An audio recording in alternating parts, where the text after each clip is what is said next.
ძალიან კარგი სწრაფი დიაგნოსტირების მეთოდი არის დღეს უკვე საქართველოში ესეთი დამოუკიდებელი ექსპერტი ბატონი ირაკლი ჯანაშია, რომელიც თავად მეფუტკრი არის და ასევე მეფუტკრე ვეტერინარი და მან ესე ვთქვათ გამოცადა და ძალიან მისი წყალობით ხმამაღლა შემიძლია თამამად ვთქვა რომ სწრაფი დიაგნოსტირების მეთოდი გვაქვს.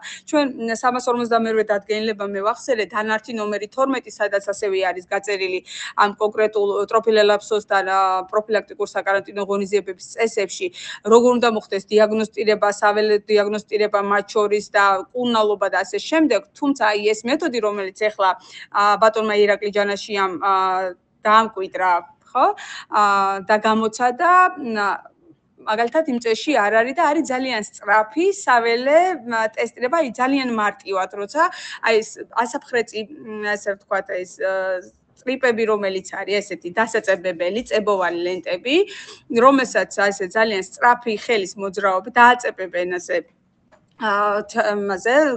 უკვე ჩვეულებრივ ამოღებულ საფუტკრე მეურნეობით, საფუტკრე, ანუ სკიდან ამოღებულ ესე ვთქვათ, ჩარჩოზე, ჩვეულებრივ გადააწებებენ და ხელის სწრაფი მოძრაობით უკვე მოხდება უკვე გადახსნა და დათვალიერება უკვე ხო არ არის, ვთქვათ, ტკიპი მოთავსებული კონკრეტულ სადიაგნოსტიკო, ასე ვთქვათ, ლენტაზე. ყავს პიროვნება ირაკლი ჯანაშია, რომელსაც შეუძლია ამ დაავადებაზე ჩართული იყო თვითონ ამ დაავადების როგორც იდენტიფიკაციაში, ასევე ბრძოლის მეთოდების იმაში. აი არ ვიყენებთ მის ცოდნას, მე ვერ ხედავ მისი ცოდნის გამოყენებას.